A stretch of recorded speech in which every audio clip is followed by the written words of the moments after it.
Cheese. Cheese. Cheese. What's up, Cheese Squad? This is Cheesehead number 2, and I'm back on my Call of War series.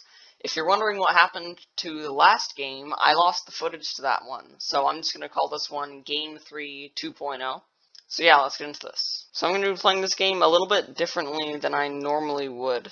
For research, instead of researching infantry, I'll be researching armored cars and artillery first, and I'm going to be building the stuff required for those, because I want my army to have more armored cars and artillery in them. Over here, I am moving some troops, as you can see, over in preparation to invade this country, mainly for the city here, because I want to eventually research destroyers and submarines and get a small navy. And it would really help to have that city. I'm not sure who I'm gonna ally with so far, but hopefully either with Nigeria or French Sudan, but I'm not really sure. We'll have to see. So that's pretty much it for day 1, so we'll have to see what happens on day 2. Okay, now I'm back on day 2. As you can see, I built a bunch of armored cars, and I'm building some more artillery right now. And that really did help out. Me and Mauritania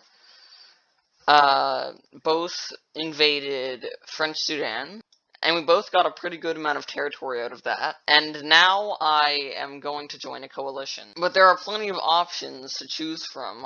There is a more southern African coalition. There is a more northern African coalition with Mauritania and also Spain. And then there's more of an Eastern African coalition, which is Egypt, North Sudan, and Algeria. So you can expect me to be allied with one of those 3 coalitions by day 3. Once I ally with one of those 3 coalitions, I will probably invade Nigeria, because they didn't build any buildings, which means that they are probably AI, and will be definitely AI by day 4. I can also try to invade French Niger, but I would rather invade Nigeria, because it has 5 cities instead of the 1. That's pretty much it for day 2, so we'll see what happens on day 3.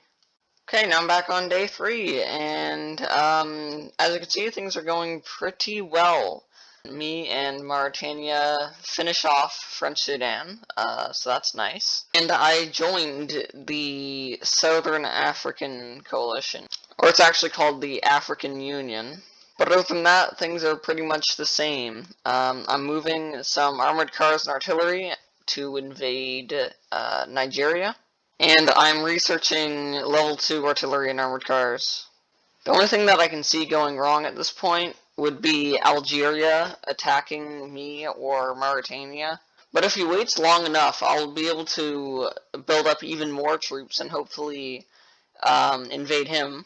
Hopefully by the next episode, I will be able to have ports in these 3 cities, and also have submarines and destroyers researched. Because if I can do that, I will probably have a pretty decent navy. I'm also hoping to put air bases in these 2 cities, and then hopefully have air force as well. But I don't know if I'll have enough resources to do both of those. Now we can go ahead and see what our allies are doing. Over here, Ethiopia seems to be doing pretty well at invading South Sudan. Over here, however you pronounce that, is invading South Africa. And they seem to be doing a pretty good job. But South Africa has some pretty large stacks of units, so I don't know. And then finally, over here, Belgian Congo is invading Equatorial Gabon, and he's doing pretty well. As you can see, Belgian Congo took Equatorial Gabon's capital city, so that's pretty good. But these borders haven't changed very much from the last episode, so I'm not really sure if he's an active player or not. But yeah, that's pretty much it for this episode, so don't forget to like and subscribe, and the question for the day is, do you like cheese?